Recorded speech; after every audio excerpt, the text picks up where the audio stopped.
कोलकाता में आज नए सिरे से ऑल इंडिया कौमी तंजीम की तश्कील की गई। मारूफ समाजी शख्सियत जनाब जमील मंजर को सदर बनाया गया, जबकि ख्वाजा अहमद हुसैन और एमएलए मुश्ताक साहब को जनरल सेक्रेटरी मुंतखब किया गया। कांग्रेस के कद्दावर रहनुमा तारिक साहब की हिदायत पर ऑल इंडिया कौमी तंजीम के कौमी ऑब्जर्वर और मारूफ सहाफ़ी मोहम्मद अहमद ने कोलकाता का दौरा करके मज़कूरा बाला ऐलान किया। इस सिलसिले में जमील मंजर के होटल क्रेस्टवुड में एक प्रेस कॉन्फ्रेंस का इनेकाद किया गया, जिसमें जमील मंजर को अदारा को चलाने की तमाम जिम्मेदारियां दी गईं। उनके इस काम में ख्वाजा अहमद हुसैन और मुश्ताक साहब मदद करेंगे। वाज़ा रहे कि मरहूम सुल्तान अहमद के ज़माने में यह अदारा काफ़ी फ़ाल था और काफ़ी समाजी काम इसने अंजाम दिया था। उनके जाने के बाद यह अदारा एक तरह से गैर फ़ाल हो गया। जमील मंजर साहब के आने के बाद ये उम्मीद की जा रही है कि ये एक बार फिर अपने असल रंग में आ जाएगा। आइए सुनते हैं कि इस मौके पर मौजूद ऑल इंडिया कौमी तंजीम के इन जिम्मेदारों ने क्या कहा। देखिए, आज हम दिल्ली से अपने सदर जनाब तारिक अनवर साहब के आदेश पे यहाँ पर आए थे और हमारा मकसद ये था कि कौमी तंजीम जो कलकत्ता में थोड़ी सी कमज़ोर पड़ रही थी उसको पहले से मजबूत किया जाए, एक्टिव किया जाए। तो ख्वाजा साहब चूँकि हमारी कौमी तंजीम के पुराने साथियों में से हैं और जो भी पुराने साथी थे उनसे मशवरे के बाद ये तय हुआ कि जमील मंजर साहब को अध्यक्ष की जिम्मेदारी दी जाए और कौमी तंजीम का बंगाल का को अध्यक्ष बनाया जाए। आपकी दूसरी भी मसरूफियात हैं, उसको देखते हुए फिर हम लोगों ने 2 वर्किंग प्रेसिडेंट तय किए, एक बंगाली स्पीकिंग मुश्ताक एमएलए साहब और दूसरे हमारे ख्वाजा साहब जो हमारे पुराने साथियों में से हैं। और अब जमील मंजर साहब पे ये जिम्मेदारी आयद की है और इनसे रिक्वेस्ट की है कि सर आप जितना जल्दी मुमकिन हो नई कमेटी बनाएं और पूरी कमेटी का ऐलान करें। और हम ये उम्मीद कर रहे हैं जमील मंजर साहब से कि इंशाल्लाह अगले 1 महीने में एक नई कमेटी जो पुराने जो आबोताब के साथ उससे भी ज़्यादा ताकतवर होकर के काम करेगी बंगाल के लिए, बंगाल के लोगों के मफाद में। ख़ास तौर से जो हमारी मुहिम है नफ़रत हटाओ देश बचाओ, इस वक्त चूँकि सबसे ज़्यादा ज़रूरत नफ़रत के ख़िलाफ़ काम करने की है, उस समत में हम लोगों ने आज ये प्रेस कॉन्फ्रेंस की थी। देखिए, हम नॉन पॉलिटिकल ऑर्गेनाइजेशन हैं, तो कोई भी सरकार, किसी सरकार से हमारा कोई ताल्लुक़ नहीं होता है। जो भी सरकार की स्कीमें होती हैं उन सरकारी स्कीमों को हम लोगों तक पहुंचाने की कोशिश करते हैं, जो भी, चाहे वो माइनॉरिटीज़ के वेलफेयर के लिए हों, चाहे वीकर सेक्शन के वेलफेयर्स के लिए हों या इकॉनमिक सेक्शन के वीकर वेलफेयर्स के लिए हों। इन स्कीमों को हमारी कोशिश होती है कि ज़्यादा से ज़्यादा लोगों तक पहुंचाएं और समाज के जिस तबके के लिए वो स्कीम है, ख़ासतौर से जो कमज़ोर तबका है, अगर तो उस तक पहुँचे, क्योंकि कोई भी सरकार हो उसकी ये कोशिश होती है कि आदमी जो कमज़ोर है वो आगे आए, उसके लिए सरकार स्कीम चलाती है। तो कुछ लोगों को स्कीम के बारे में बिल्कुल पता भी नहीं होता है, तो हमारा सरकारों से कोई ताल्लुक़ नहीं होता, सरकारी स्कीमों से ज़रूर ताल्लुक़ होता है। कि अभी हमारी किसी से कोई बातचीत नहीं हुई है। जो बातचीत हुई है वो ख्वाजा साहब और जो कुछ पुराने साथी थे उनसे बात हुई है। अब चूँकि नए अध्यक्ष जमील मंजर साहब हैं, अब ये तय करेंगे कि किनको रखना है, नहीं रखना है, और जाहिर सी बात है ये सारा काम मशवरे से होगा। कौमी तंजीम में कोई डिक्टेटरशिप नहीं है, मशवरे से काम होता है, बातचीत करके काम होता है, संवाद करके काम होता है, एक दूसरे से पूछताछ करके काम होता है। और हमारे अध्यक्ष तारिक अनवर साहब सबको पूरी आज़ादी देते हैं काम करने की। अगर किसी को जिम्मेदारी देते हैं तो पूरा भरोसा करते हैं। आपने देखा होगा सुल्तान साहब को जिम्मेदारी दी थी तो उन पर पूरा भरोसा था, पूरा विश्वास था। उसी तरह से जमील मंजर साहब को जिम्मेदारी दी है तो उन पर भी पूरा विश्वास है, पूरा भरोसा है। और ये आगे कैसे चलाना है, क्या बंगाल के लोगों की समस्याएं हैं, कैसे प्रोग्राम तय किया जाए, ये जमील मंजर साहब जो हमारे नए अध्यक्ष हैं ये आपको बताएंगे और इंशाल्लाह वक्त वक्त पे ये आपसे रूबरू होते रहेंगे। और हमारा इरादा है कि अगले 1 महीने में एक बार फिर हम लोग अपने अध्यक्ष जनाब तारिक अनवर साहब की मौजूदगी में, अपने बंगाल के अध्यक्ष जनाब जमील मंजर साहब की मौजूदगी में, ख्वाजा साहब और जो हमारे दूसरे वर्किंग प्रेसिडेंट हैं मुश्ताक एमएलए साहब, उन सब की मौजूदगी में पूरी कमेटी को लेकर के एक बार आप लोगों के रूबरू होंगे।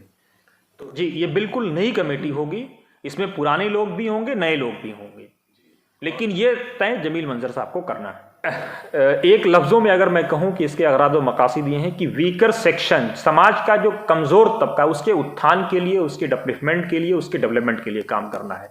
उसको जहाँ ज़रूरत है, देखिए हम 100% समस्या हल कर देंगे, ये अगर हम ये दावा करते हैं तो हम झूठे हैं, हम ऐसा दावा नहीं करते। हाँ, इतना ज़रूर है कि अगर हमारे पास कोई आएगा तो ईश्वर अल्लाह परमेश्वर की ज़ात पे विश्वास है हमारा कि हम उसको खाली हाथ या मायूस नहीं जाने देंगे। वो पहले जो पुरानी कमेटी थी उन तमाम लोगों को लेकर के बैठेंगे, उसमें जो लोग बहुत फाल रहे हैं उनको इस कमेटी में शामिल करेंगे। और मतलब जैसा कहा हमारे अहमद साहब ने, वीकर सेक्शन, अक़लियतों और भी दूसरे जो कमज़ोर तबके हैं उनके फलाह के लिए हुकूमत की जो भी ये है स्कीम्स हैं उसको किस तरह से नाफिज किया जाए, उसमें हम लोग हुकूमत से डिमांड करेंगे और उसको नाफिज कराने की पूरी कोशिश करेंगे। जी जी बिल्कुल, जो पुराने लोग फ़ाल रहे हैं, बहुत एक्टिव रहे हैं, उनको ले करके और नए जोश के साथ नए खून को भी शामिल करेंगे ताकि वो बहुत ही फ़ाल तरीके से कमेटी काम कर सके। ये जिम्मेदारी हमको मिली है, कल शाम में ही हम को कहा गया है और हमने उसको एक्सेप्ट किया है। कौमी तंजीम को हम देखते आ रहे थे शुरू आज 25-30 साल से, बहुत ही ऑल इंडिया की फ़ाल तंजीम है। बंगाल भी सुल्तान साहब की सरबराही में, सुल्तान साहब से बहुत कुर्बत रही है मेरी, हम देखते थे काम। तो मतलब हमको भी जब ये ऑफ़र मिला तो बहुत खुशी हुई और हमने उसको एक्सेप्ट किया और हम इस बात की कोशिश करेंगे कि तमाम लोगों को इसमें शामिल करके वो काम को सही ढंग से अंजाम दे सकें, ऐसी मेरी कोशिश होगी। हम लोग कोशिश अपनी तरफ से करेंगे कि हम जो मसाइल हैं हमारे वो वीकर सेक्शन के, अक़लियतों के, उसको हल करने के लिए उनका साथ लें और कोशिश करेंगे कि उनको साथ ले करके हम जो है कि काम को अंजाम दें। हमारा प्रोग्राम है कि सारे लोगों से मशवरा करके 1 महीने के अंदर बाज़ाब्ता वेस्ट बंगाल की फुल फ्लेजेस कमेटी आए। उसमें हमारे सदर, ऑल इंडिया के जो सदर हैं तारिक अनवर साहब, आप अहमद साहब, सब लोग मौजूद रहेंगे और ऑल इंडिया के लीडरान भी मौजूद रहेंगे और उसमें नई कमेटी का हम अनाउंस करेंगे और आगे क्या क्या हमारा अमल होगा उसको हम लोग ये करेंगे। देखिए, ऐसा है कि हम लोग लगभग 15 साल तक कौमी तंजीम का मैं जनरल सेक्रेटरी रहा सुल्तान साहब के रिजिम में, और सुल्तान साहब को तारिक साहब ने सदर बनाया था और जो फिर कमेटी बनी दिल्ली से अप्रूव्ड हुई, उसमें हम लोग 4 जनरल सेक्रेटरी थे। मैं, ख्वाजा अहमद हुसैन, इदरीस अली एडवोकेट, गिरीश दुबे और प्रोफेसर मुख्तार आलम। उसके बाद और भी हर ज़िला से, पूरे मगरबी बंगाल के हर ज़िला में हमारी तंजीम थी। सुल्तान साहब, हम लोग पूरे बंगाल में समझ लिए कि ऐसा लगा कि कोई बड़ी सियासी जमात की तरह हम लोग एक बड़ी तंजीम कायम कर ली है और इसका बहुत असर रसूख भी था। नेताजी इंडोर स्टेडियम में बहुत बड़ा कन्वेंशन हुआ। जो लोग इस पे ये कहेंगे कि भाई ये किसी पॉलिटिकल पार्टी के मातहत, ऐसी बात नहीं है। हमारे ऑर्गेनाइजेशन में अगर फारूक अब्दुल्ला नेशनल कॉन्फ्रेंस के आए थे तो वहीं गुलाम नबी आज़ाद भी थे। जहाँ गुलाम नबी आज़ाद थे वहाँ सैयद शहाबुद्दीन जैसे, जिनको कंट्रोवर्शियल लीडर कहा जाता है हिंदुस्तान में, तो वो भी नेताजी में आए थे। और इस तरीके से डिफरेंट पॉलिटिकल पार्टी, हर पॉलिटिकल पार्टी के, हमारा मकसद था कि सबको ले करके चले। तारिक साहब का मैं शुक्रगुजार हूँ कि तारिक अनवर साहब ने हमारी नई कमेटी के लिए हमारे जो ऑब्जर्वर को भेजा है, मोहम्मद अहमद साहब को कल आए और बहुत ही शॉर्ट पीरियड में हम लोगों ने ये आज एक प्रेस कॉन्फ्रेंस बुलाया और इन्होंने तारिक साहब से मशवरा करके आज जनाब जमील मंजर साहब को, जिनकी शख्सियत मोहताज तारुफ नहीं, पूरे बंगाल लेवल पे ये ज़मीन से जुड़े हुए लोग हैं और मिल्लत और समाज और कौम सबको, तो वीकर सेक्शन के लिए जो हमारे प्रेसिडेंट ने बात की, और मुझे चूँकि मैं पिछली कमेटी में सीनियर मोस्ट जनरल सेक्रेटरी था, तो इस बार मुझे जमील साहब के साथ शाना बशाना काम करने के लिए मुझे वर्किंग प्रेसिडेंट और मुश्ताक आलम एमएलए, जो हमारे मालदा के एमएलए हैं, 10-15 साल से एमएलए हैं, 2 शख्स हम लोग वर्किंग प्रेसिडेंट हैं। इंशाअल्लाह ताला तारिक साहब, जैसा हमारे प्रेसिडेंट साहब ने कहा कि नेक्स्ट मंथ जब फुल फ्लेज कमेटी हमारी बनेगी तो बंगाल के हर ज़िला से हम लोग अपना एक एक नुमाइंदा लेंगे, डिस्ट्रिक्ट कमेटी का फॉर्मेशन होगा, और जो कुछ यहाँ बंगाल के जो कुछ भी मसाइल हैं, चाहे माइनॉरिटीज़ के हों, वीकर सेक्शंस के हों, या इस तरह से जहाँ लोग वंचित हो रहे हैं, उस पर इंशाअल्लाह ताला अगर हम लोगों से अगर लोग राब्ता कायम करेंगे, मिलेंगे, तो हम लोग उस पर जो है पूरे खरा उतरने की हम लोग कोशिश करेंगे, चाहे कोई भी मामला हो।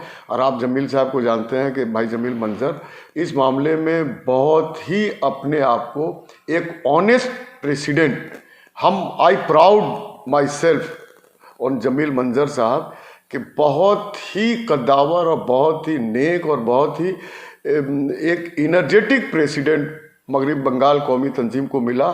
तारिक साहब का मैं शुक्रगुजार हूँ, अहमद भाई जो हमारे बंगाल के ऑब्जर्वर हैं, इनका शुक्रगुजार हूँ कि इन्होंने जमील साहब को प्रेसिडेंट और मुझे वर्किंग प्रेसिडेंट और मुश्ताक आलम एमएलए को वर्किंग प्रेसिडेंट बनाया।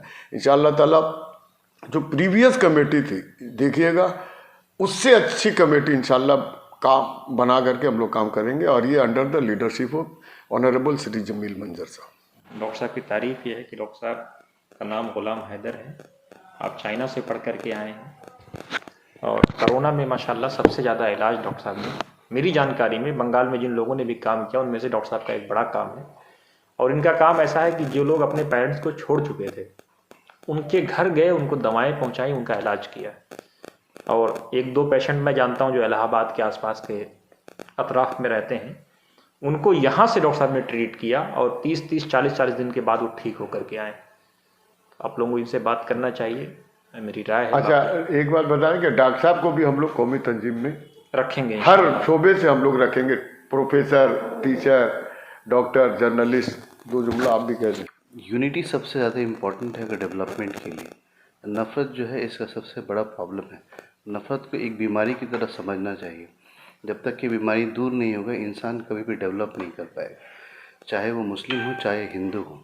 ठीक है, तो सबसे बड़ी चीज़ है कि हम लोग यूनाइटेड रहेंगे, नफ़रत की दीवार को तोड़ेंगे, तब जाके हमारा देश, हमारा कौम और हमारा जो है पूरा वेस्ट बंगाल डेवलप करेगा।